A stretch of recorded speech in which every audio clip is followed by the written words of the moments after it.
우리 인간은 죄를 지을 수밖에 없는 몸을 갖고 살고 있습니다. 아담이 하와에게 내 살 중에 살이요 뼈 중에 뼈다 이렇게 이야기했죠. 몸이라고 하는 것은 피가 흐르고 있다는 것이고, 그리고 뼈와 살로 이루어져 있습니다. 그리고 그 안에 영과 혼이 있죠. 이게 몸입니다. 그래서 아담도 살아있는 혼으로 에덴 동산에서 살았지만 결국 하나님의 명령을 어기고 하와로 인하여 결국 함께 죄를 범하게 되었습니다. 그래서 인간이 죄를 지으면서 살아가는 것은 어떻게 보면 당연한 일입니다. 죄를 짓지 않고 사는 사람이 있다. 그건 사람이라고 볼 수가 없어요. 겉으로 보기에는 착하고 깨끗하고 정결해 보이고 선하고 봉사활동 많이 하고 정말 눈물 많고 남에게 싫은 소리 한 번 못하고 소위 법 없이 살아가는 사람, 누가 봐도 착한 사람으로 이렇게 일컬음 받는 사람이라고 해도 열 길 물속을 알아도 한 길 사람의 속을 모른다고, 그 사람이 어떤 마음을 품고 있는지 어떤 생각을 하면서 살아가는지는 알 길이 없습니다. 그의 양심이 알고 하나님만 알고 계세요. 음란한 생각을 순간 했는지, 탐욕을 순간 품었는지, 나도 모르게 인생의 자랑을 순간적으로 하고 지나갔는지는 그만이 알고 있지 모를 수 있습니다. 주변 사람들은. 그렇기 때문에 인간은 죄를 지으면서 살아가는 게 당연한 거예요. 그렇게 죄와 뒤엉켜서 살다 보면 내가 죄를 짓고 있음에도 죄가 죄인지 깨닫지 못하게 되고, 죄의 짐이 내 어깨 위에 있음에도 불구하고 내가 죄짐에 짓눌려 살아가고 있는지조차 판단을 못하고 살아갑니다. 그런데 어느 날 문득 내가 죄를 지었다라고 생각될 때가 있어요. 죄로 여겨지지 않았던 가벼운 일들이 어느 날 문득 이 죄 때문에 마음이 괴로워질 때가 있습니다. 죄로 여겨지지 않던 것들이 죄의 무게로 여겨지고 죄짐으로 느껴지기 시작을 하면 역설적으로 하나님과의 관계가 회복되어 가고 있는 중이라고 말씀드릴 수 있어요. 죄와 죄에 따른 벌, 그리고 이 죄에 대한 용서가 하나님으로부터 온다는 사실을 그가 깨닫기 시작했다, 이렇게 표현할 수 있습니다. 인간이 죄를 짓고 이것이 죄라고 느끼는 것은 인간들이 만들어 놓은 법에 의해서도 이것이 죄다라고 나타나는 것도 있지만, 실질적으로 인간 사회에서 정해놓은 죄의 기준과 하나님께서 정해놓으신 선과 악의 기준, 죄의 기준이 다릅니다. 그렇기 때문에 내가 죄인이라고 여기고 이에 대해서 무릎 꿇고 회개를 하게 되는 경우는 하나님과의 관계가 회복되어져 가고 있다, 이렇게 말씀드릴 수 있다는 거죠. 저와 여러분에게 구원이라고 하는 선물이 주어졌습니다. 본문은 이게 하나님의 선물이다, 이렇게 말씀하고 있어요. 하나님의 선물인 것을 내가 인식하기 시작하는 것은 예수님을 믿을 때부터 시작이 됩니다. 그런데 예수님을 믿기 시작하면 거기에 따른 책임과 의무가 주어지게 돼요. 하나님께서 말씀하시는 선의 기준이 무엇인지를 알게 되기 때문에 하나님 뜻에 맞는, 하나님의 선의 기준에 맞는 것을 선택을 하면서 살아가야 하는 책임과 의무가 따르게 되는 겁니다. 우리가 이 세상을 살면서 무엇을 선택하느냐에 따라서 그 결과가 판이하게 달라지죠. 세상에서 말하는 선과 악의 기준만 갖고 살아가느냐, 하나님께서 보시기에 선과 악으로 구분짓는 것을 기준으로 선택을 하면서 살아가느냐에 따라서 그 결과가 달라지는 거예요. 하나님의 기준의 선과 악을 내가 선택을 하면서 살아갈 때 하나님의 기뻐하시는 뜻을 따라 선택을 하게 되면 결과는 천국이지만, 내가 믿음이 없는 상태에서 세상에서 말하는 선만을 선택하면서 살아갔을 때 그는 결과적으로 천국을 가는 게 아니라 지옥으로 가게 돼 있어요. 예수 그리스도를 향한 그 믿음 자체, 원인 자체가 없기 때문에 그 모든 결과는 악일 수밖에 없다는 겁니다. 하나님께서 우리를 구원하사 거룩하신 소명으로 부르심은 우리의 행위대로 하심이 아니요 오직 자기 뜻과 영원 전부터 그리스도 예수 안에서 우리에게 주어진 은혜대로 하심이라. 선택 행위 중심이 아니라는 것을 이 말씀을 통해서 정의를 내려주고 있습니다. 근데 세상에 어둠이 가득하죠. 하나님께서 이렇게 세상을 내려다 보신다고 하나님의 관점에서 이렇게 상상을 해보면 세상은 아주 짙은 시커먼 구름으로 가득 차 있는 것처럼 느껴집니다. 왜냐, 공중 권세를 사탄이 잡고 있기 때문이죠. 그런데 그 구름 사이사이에 실 같은 빛이 구름을 뚫고 하늘로 향하는 것들이 있어요. 그것은 예수 그리스도를 향한 믿음 안에서 하나님께서 선이라고 말씀하시는 것을 선택을 하면서 날마다 거룩함으로 나아가는 성도들에게서 나타나는 말씀의 빛이죠. 그런데 그 빛을 갖고 있지 않은 사람들이 제가 조금 전에 거론한 대로 세상에서 말하는 그 선의 기준으로만 선택을 하면서 살아간다고 하면 믿음이 없이 세상 사람들은 그를 향해서 의롭다, 잘한다, 정의롭다 이렇게 칭찬들은 해줍니다. 그러나 그 칭찬이 사람들의 칭찬이기 때문에 하나님의 칭찬이 아닌 이상 아무리 많은 인간들의 칭찬을 받아도 그의 결과는 결국 지옥일 수밖에 없다는 결론으로 나타나는 거예요. 칭찬의 기준이 어디냐? 칭찬의 기준을 내가 어디에 두고 사느냐가 관건이에요. 칭찬의 기준을 내가 하나님의 관점에서 기준을 놓고 살아가야 되는가? 칭찬의 기준을 세상 사람들의 기준에서 놓고 살아가야 되는가? 어떤 기준을 놓고 내가 그걸 붙잡고 살아가느냐에 따라서 결과가 너무나 달라지기 때문에 우리가 하나님을 의식하지 않고 살아가는 것은 정말 위험한 일이 될 수 있습니다. 많은 사람들 가운데 누군가는 인생의 끝자락, 인생의 결론에 대해서 고민을 하면서 살아가요. 죽게 되면 정말 천국과 지옥이 있나? 내가 죽을 때 이 많은 재산은 어떡하지? 내가 죽을 때 상속 문제 때문에 자식들이 싸우면 어떡하지? 서로 고소고발하면 어떡하지? 이렇게 인생의 결론을 놓고 고민하는 사람들이 있는가 하면 누군가는 인생의 과정을 놓고 고민하면서 살아가는 사람들이 있어요. 이들에게서 나오는 거는 질문이에요. 어떡하지? 도대체 어떻게 해야 되지? 내가 어떻게 살아가야 되지? 어떻게 내가 인생의 끝을 맺어야 하지? 아무리 질문을 해봐야 성경에서 벗어난 질문은 답이 나올 수가 없습니다. 그래서 나온 게 철학이잖아요. 철학은 질문으로 시작해서 질문으로 끝납니다. 철학은 해답을 주지 않아요. 철학의 해답은 결국 하나님의 말씀 안에 있다는 거죠. 결국 사람이 사는 세상에서는 어떤 질문에 대한 답도 찾을 수 없다는 겁니다. 그래서 이 질문을 안고 살아가는 사람들은 결국 하나님을 만나지 못하는 사람들이고 이들이 만나는 거는 돈을 만나게 되는 거예요. 세상의 우상, 숭배, 그리고 돈을 섬기면서 살아가게 됩니다. 그냥 이 세상의 모든 우상, 숭배를 그냥 저는 돈이라고 총칭하고 싶어요. 돈을 벌기 위해서 고군분투하고 돈을 벌기 위해서 사람을 죽이고 돈을 벌기 위해서 공부하고 돈을 벌기 위해서 인맥을 넓혀가고 복음에는 일절 관심이 없고 그 인생 살아가면서 하나님께서 우리에게 은혜의 선물로 주셨다고 하는 그 구원이라고 하는 단어를 단 한 번도 거론하지 않고 살아가는 사람들에게서 어떠한 답도 찾아낼 수가 없습니다. 하나님께서 모든 인생들에게 공평하게 기회를 주셨어요.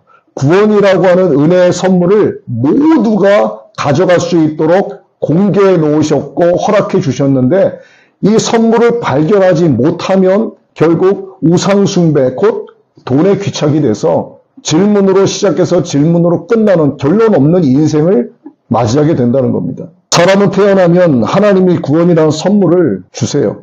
천국 갈 수 있는 길이 예수님이라고 하는 것을 하나님은 복음을 공개해 놓으심으로써 그걸 선택할 수 있도록 허락해 주셨습니다. 그런데 사람은 믿지 않아도, 신앙생활하지 않아도, 예수님 믿지 않아도 흔히들 착하게 살고 선하게 살면 천국에 갈 수 있다. 이제 이렇게들 이야기하죠. 물론 사람으로 태어나서 악하게 사는 건 나쁩니다. 착하게 사는 거는 매우 중요하죠. 그런데 예수님이 없으면 하나님의 선에 이룰 수 없다고, 하나님의 영광에 이룰 수 없다고 오늘 본문에서 말씀하고 있습니다. 모든 사람이 죄를 범하였음에 하나님의 영광에 이르지 못하였더니 왜 이르지 못하는가? 죄의 문제가 해결되지 않았기 때문에 이르지 못하는 거예요. 그래서 이 세상에서 말하는 선의 기준을 가치로 삼고 살아가게 되면 아무리 많은 선을 행하고 아무리 수많은 사람들로부터 정말 영웅이라고 칭송을 받아도 하나님의 선의 기준에는 미치지 못하기 때문에 하나님의 영광에 이르지 못하는 결론으로 귀결되는 거예요.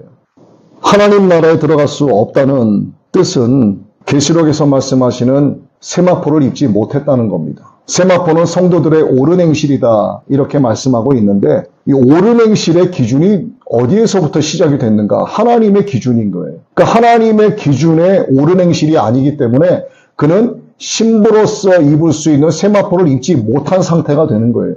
그러니까 신랑 되신 예수님을 만나지 못하니까 혼인잔치 자리에 들어갈 수가 없는 겁니다. 이 세마포를 우리가 신앙생활을 하는 성도들이 입어도 내 안에 예수 그리스도를 향한 믿음이 없으면 세마포는 세마포가 아니에요. 그 정체성을 잃어버립니다. 신랑이라고 하는 예수 그리스도가 나와 함께 있어야만 또 그거로서의 정체성을 찾는 거지 예수 그리스도가 없이 내가 내 나름대로 만들어낸 귀한 세마포를 깨끗하게 입고 있어도 그것은 하나님 보시기에는 세마포 같은 거지 세마포가 아닌 거예요. 그 예수 그리스도라고 하는 신랑이 하나님께서 보시기에 하나님 기준에 선하고 옳은 행실을 했을 때 입혀주시는 그 세마포를 입고 있어야만 비로소 신랑과 신부로서의 온전한 관계가 이루어진다는 겁니다.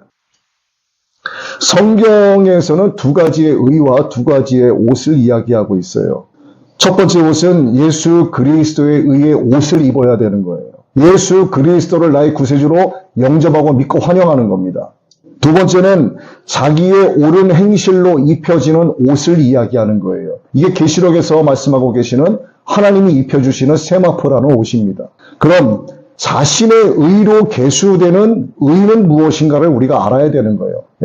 자아를 드러내고 내 의를 드러내라고 하는 악한 의미에서의 내 의가 아니라 하나님 보시기에 하나님 공의의 기준에서 봤을 때 의롭다고 칭해 주시는 옳은 행실의 의는 무엇인가가 성경에도 수없이 기록이 되고 있어요. 마리아가 향유 옥합을 깨고 예수님의 발을 씻어주고 자기의 머리로 예수님의 발을 닦아준 이것도 옳은 행실입니다. 하나님 보시기에 의가 되는 거예요. 예수님과 제자들에게 물질로 섬겼던 요한나의 섬김도 하나님 보시기에 옳은 행실이 됩니다. 이것도 의가 되는 거예요. 가난하고 힘겨운 자에게 물 한 모금 먹여준 것도 하나님 보시기에 옳은 의가 됩니다.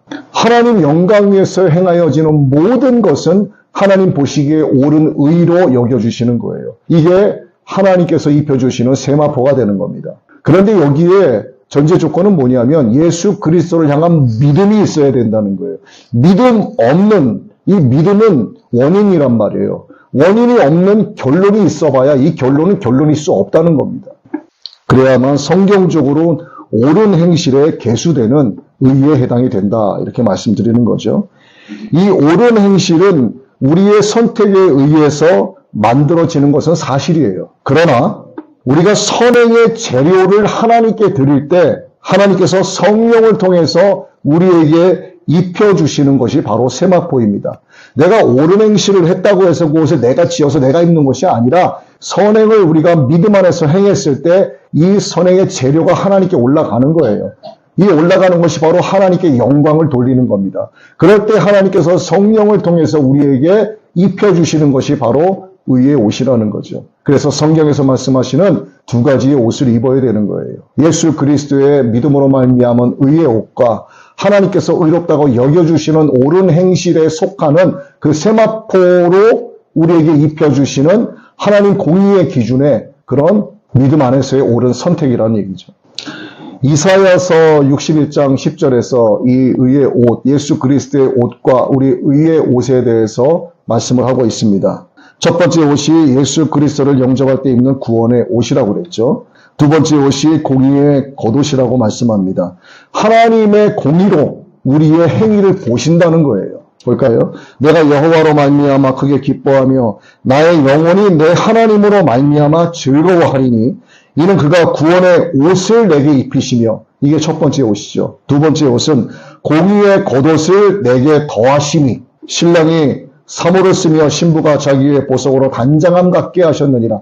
단장함 갖게 하셨다라고 하는 것은 하나님께서 그렇게 입혀주셨다는 거예요. 예수님 없는 인간의 선행만으로는 구원을 이루는 수단과 원인이 결코 될 수 없다는 얘기입니다. 그래서 구원은 예수님을 믿는다라고 하는 그 믿음이라고 하는 원인에 대한 결과로서의 선행이지, 예수 그리스도 없이 세상 기준의 선행은 하나님 보시기에 옳은 행위로 인정될 수 없다는 거예요. 그래서 이 믿음이라고 하는 원인과 이 원인에서 비롯된 결과라고 하는 옳은 행실이 하나로 결합이 될 때 바로 신부의 자격으로 입을 수 있는 세마포가 하나님으로부터 주어지게 된다는 겁니다. 그래서 이런 이야기를 듣는 사람들 가운데에는 이러한 질문을 하는 사람들이 꼭 있어요. 그러면 예수님을 믿는다고 해도 선행을 하지 않으면 구원 못 받는 거 아니냐? 어떻게 보면 그럴싸한 질문이에요. 또 이렇게 질문합니다. 그러면 이 세상에서 선한 일을 하려고 정말 노력하고 애쓰는 사람이야말로 예수님을 믿을 자격이 있는 거 아니냐? 이것도 어떻게 보면은 그런 것 같아요. 그런데 이들의 질문의 의도가 뭔지를 알아야 됩니다. 이러한 질문을 하고 이러한 것에 대해서 의문을 품는 사람들의 공통점이 있어요. 인간에 대해서는 크게 생각합니다. 인간을 크게 바라보는 거예요. 그리고 하나님에 대해서는 아주 사소하게 생각하는 겁니다. 이 질문 자체가 굉장히 불손하다는 뜻이에요. 두 번째 공통점은 하나님을 완전하게 부인하지는 않아요.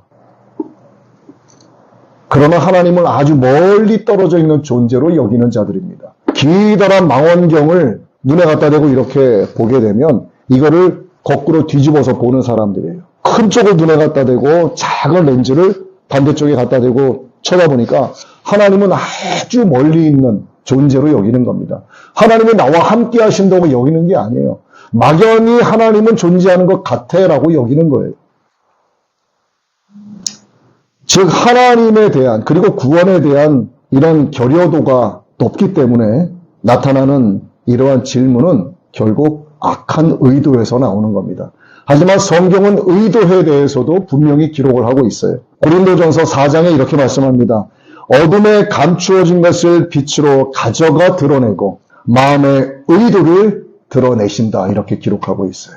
그래서 우리가 이 땅에서 믿는 자로서 옳은 행실을 할 때 내가 어떠한 의도, 어떠한 동기, 어떠한 목적을 갖고 하느냐를 하나님은 다 보고 계신다는 얘기입니다. 이게 하나님의 영광이냐, 내가 예수님을 믿는다고 해서 뭔가 선행을 하려고 하는데 결국 내가 칭찬받기 위한 마음이 조금이라도 있었는가, 하나님은 그 의도를 다 보신다는 거예요. 그래서 공의의 하나님이시죠. 이 땅에 악한 음녀들이 아주 활발하게 활동을 하고 있습니다. 이 카톨릭을 한번 보면 인간 구원을 칠성사 또는 칠성예 이렇게 이야기해요. 인간이 살아가면서 7가지의 주요한 아주 선한 행실, 이거를 해야만 구원을 받는다. 이거를 해도 구원을 받을 수 있다. 이렇게 이야기하는 거예요. 하나님을 향한 온전한 믿음이 결여된 상태의 칠성예를 이야기하는 겁니다. 그러면 이것은 하나님 기준의 옳은 행실이 아니라 세상 기준의 옳은 행실이 되는 거예요. 믿음이 없는 옳은 행실은 결론적으로 뭐라고 그랬죠? 지옥입니다. 하나님의 구원의 은혜보다 인간의 몫을 강조한 거죠. 그래서 하나님을 향한 인간의 의지적인 협조가 없이는 그에게 구원은 이루어지지 않는다는 거예요. 이른바 신인협력설이라고 합니다. 이것이 독버섯처럼 카톨릭 종교 시장에 즐비하게 퍼져 있어요. 정말 하나님을 향한 믿음, 예수 그리스도를 향한 온전한 믿음을 가진 카톨릭 신자들도 꽤 많이 있어요. 그러나 그들 가운데는 정말 예수 그리스도를 향한 온전한 믿음이 무엇인지를 모르는 사람도 허다하게 많습니다. 그렇기 때문에 마리아를 통해서 용서를 구하고 신부에게 찾아가서 고해성사를 하면서 자신의 죄를 드러내는 거예요. 그러면 그 신부가 하나님을 대신하여 죄를 용서해 주는 겁니다. 이게 우상숭배입니다. 이게 대표적인 우상숭배예요. 자기의 죄는 예수 그리스도의 보혈로, 예수 그리스도의 이름으로 하나님께 직접 아뢰고 예수님의 보혈로 죄 씻음 받는 직접적인 일인데도 불구하고 성모 마리아를 통해서 신부를 통해서 대신 죄를 용서해 달라고 하는, 나를 위해서 기도해 주세요라고 하는, 자기가 기도하면 되지. 그렇기 때문에 카톨릭의 대표적인 이단인 거예요. 근데 그들에게 이러한 이야기를 해줘도 그들은 전혀 알아듣질 못합니다. 귀가 닫혀 있기 때문에 그래요. 교회도 말이죠. 우리 교회에도 하나님의 우리를 향하신 그 구원이 하나님의 전적인 은혜의 선물에 달려있냐, 아니면 인간의 선택에 달려있냐, 이것을 딜레마로 삼는 사람들도 많이 있어요. 여러분들도 아마 하나님의 우리를 향하신 구원의 문제가 하나님의 전적인 은혜의 선물로 이루어지는 것이냐, 아니면 인간의 선택이 없다면 구원은 이루어지지 않는다고 하는 것이냐에 대한 정의 내리기가 아마 쉽지 않으실 거예요. 그래서 목사님들을 대상으로 그 강의를 하는 모 대형 교회에 제가 거기는 구원론에 대해서 이야기를 한다고 해서 제가 한 두어 번 참석을 해서 들어본 적이 있는데 2번 듣고 더 안 갔습니다. 그래서 오늘 여러분이 구원의 문제가 어떻게 이루어지는가에 대해서 명확하게 개념을 정리하셨으면 좋겠어요. 인간의 자유의지는 하나님 곧 생명과 사탄 곧 사망을 선택할 수 있게 해주신 거예요. 그럼 우리는 뭘 선택해야 됩니까? 하나님을 선택하는 거예요. 생명을 선택하는 겁니다. 하나님께서 내 앞에 생명과 사망을 두었나니 이렇게 말씀하셨어요. 그럼 우리는 무엇을 선택해야 됩니까? 생명을 선택하는 거예요. 그리고 그 밑에 복과 저주를 두었나니 이렇게 말씀하세요. 그럼 뭘 선택해야 돼요? 복을 선택해야 합니다. 저주를 선택해서는 안 돼요. 그러면 생명과 사망은 어디에 해당하는 것인가? 우리의 육신의 죽음 지나서 내세에 해당하는 거예요. 생명은 영생을 이야기하는 겁니다. 여기서 사망은 둘째 사망을 이야기하는 거예요. 천국과 지옥을 이야기하는 겁니다. 쉽게. 그럼 복과 저주는 무엇인가? 우리가 육신으로 살아가는 동안에 하나님께서 내려주시는 은혜를 누리며 살아갈 수 있는 복을 이야기하는 거예요. 이 저주는 무엇인가? 하나님께서 주시는 복을 인지하지 못하고 살아가는 전부를 이야기하는 겁니다. 여러분이 내가 질병이 조금 있는 상태에서 살아가든, 내가 조금 가난하게 살아가든, 내 몸에 조금 가시가 있는 채로 살아가든, 내가 하나님의 은혜의 선물을 누리고 있다고 믿는다면 그는 복을 누리고 있는 자예요. 그러나 내가 아무리 돈이 많고 내 자식이 아무리 잘 되고 내가 하고 있는 사업이 막 승승장구해도 하나님의 은혜로 인해서 이루어졌다고 고백하지 못하는 사람은 저주 아래에 있는 거예요. 그래서 이게 둘째 사망으로 이어지는 겁니다. 그러나 조금 힘들어도 내가 하나님의 은혜의 복을 누리고 있다고 고백하는 사람은 이게 영생으로 이어지는 거예요. 여기서 만일에 하나님의 은혜에 반응해서 100% 인간의 선택으로만 구원을 받는다고 가정한다면 어떻게 되겠습니까? 하나님은 생명과 사망, 복과 저주를 탁 내놓으셨어요. 그리고 하나님의 역할은 끝났어요, 이제 여기서. 그리고 인간이 요것만 선택하면 100% 인간의 선택에 의해서만 구원받는다가 되는 거예요. 그럼 하나님은 방관자가 되는 겁니다, 그때부터. 왜 그럴까? 인간이 이 땅에서 살면서 선택한 모든 증거들을 하나님은 다 수집을 해서 수집된 것을 증거로 하나님 앞에 우리가 갔을 때 심판만 내리시면 끝이에요. 하나님의 역할이 거기까지입니다. 이게 성경적으로 맞는 얘기인가? 절대 맞지 않아요, 이것은. 오늘 우리에게 주신 이 본문과도 정확히 배치가 됩니다. 너희는 그 은혜에 의하여 믿음으로 말미암아 구원을 받았으니, 벌써 믿음이 빠져있기 때문에 그래요. 믿음으로 말미암아 구원을 받았으니 이것은 너희에게서 난 것이 아니요 하나님의 선물이라. 행위에서 난 것이 아니니 이는 누구든지 자랑하지 못하게 하려 함이라. 내가 선택을 잘했기 때문에 내가 구원을 받을 수 있는 거야. 이건 내 자랑이 되는 거예요. 그러나 하나님은 우리로 하여금 구원에 대해서 자랑하지 못하게 하시려 구원은 바로 하나님의 선물이다. 이렇게 아예 못을 박아두셨어요. 무엇으로 말미암아? 믿음으로 말미암아. 그래서 구원이라고 하는 하나님의 은혜의 선물의 시작은 언제부터다? 예수님을 믿는 그 순간부터 선물이 개봉되기 시작하는 거예요. 구원의 문제는 결국 하나님의 은혜의 선물로 주어지는 것이지 인간의 자유의지에 따른 선택이 아니라는 겁니다. 인간에 의해서 좌지우지되는 게 아니라는 거예요. 생명을 선택을 하고 복을 선택하는 거. 당시에는 내가 한 것처럼 보여요. 맞습니다. 내가 선택한 거 맞아요. 그러나 이것이 진짜 내가 선택을 한 것이 아니라 시간이 지나고 나서 지난 날을 돌이켜보면 하나님께서 그렇게 하셨다는 것이 고백이 되는 거예요. 그래서 믿는 자들은 하나님의 은혜라고 고백을 하는 겁니다. 하나님의 은혜라고 고백을 할 수 있는 자가 이 땅에서 하나님의 복을 누리는 자인 거예요. 그 복이 이어지고 이어져서 생명으로 가는 겁니다. 결국 베드로 후서 2장에 있는 말씀과 같이 하나님의 미리 아심을 따라 우리를 거룩함으로 나아가게 하신 거예요. 하나님은 지금 이 현 목사의 현재의 모습만을 알고 계시는 게 아니라 제가 5년 뒤에 10년 뒤에 어느 자리에서 어떻게 있을지를 하나님은 다 알고 계세요. 맞죠? 이건 여러분들이 모른다고 부인하시면은 하나님을 믿는 게 아니에요. 제가 몇 년도 몇 월 며칠 어떤 모습으로 죽게 될지 하나님은 알고 계세요. 하나님의 미리 아심을 따라서 이건 뭐냐면 내가 어떠한 선택을 하면서 살아가게 될 거라는 것을 하나님은 아신다는 얘기예요. 왜? 전능하신 분이기 때문에. 그래서 하나님의 미리 아심을 따라서 성령을 통하여 거룩함으로 나아가게 하시는 거예요. 예수 그리스도 믿음 안에서. 그러니까 아무리 내가 선택을 하나님 기준에 옳은 행실로 선택을 했다 할지라도 이것은 결국 하나님의 은혜 안에서 이루어지는 거예요. 그래서 인간의 전적인 선택으로 구원의 문제가 결정된다는 것은 아니라는 겁니다. 신명기 30장 19절 이하의 말씀이죠. 내가 생명과 사망과 복과 저주를 내 앞에 두었은즉 너와 내 자손이 살기 위하여 생명을 택하고 내 하나님 여호와를 사랑하고 그의 말씀을 청종하며 또 그를 의지하라. 그래서 구원이라고 하는 것은 배경을 갖고 있어요.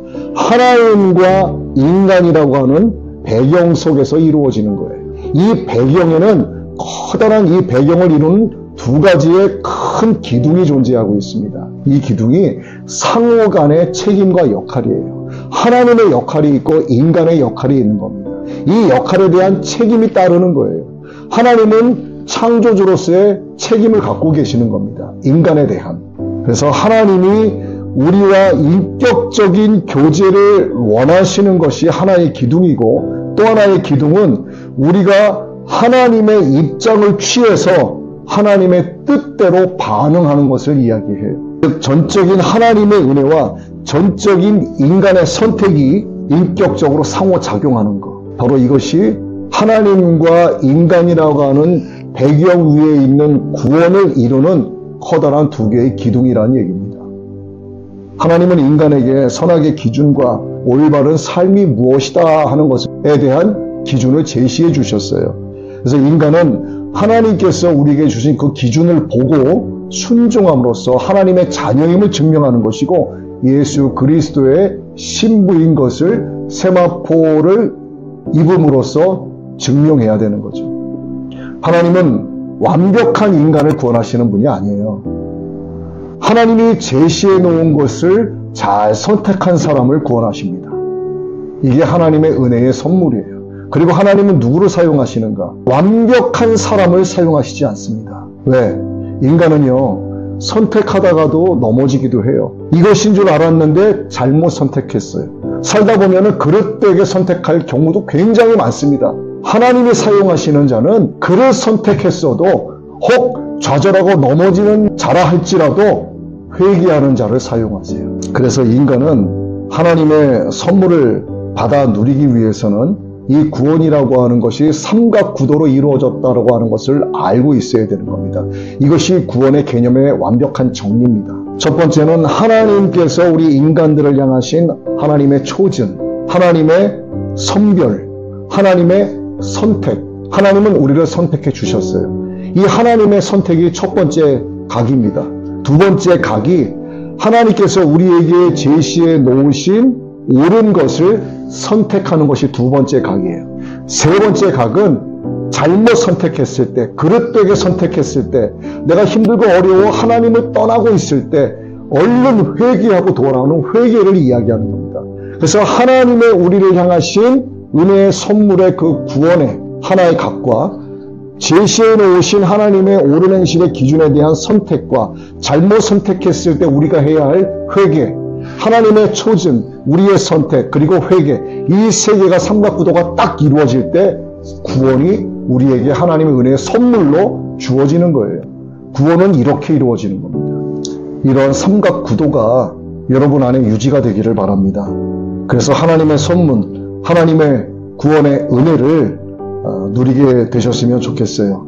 여러분 모두 하나님 구원의 은혜의 선물을 누리고 또 하나님의 은혜를 입으로 고백을 하면서 우리에게 펼쳐놓으신 복을 누리면서 영원한 생명으로 이르게 되시기를 예수님의 이름으로 축복합니다.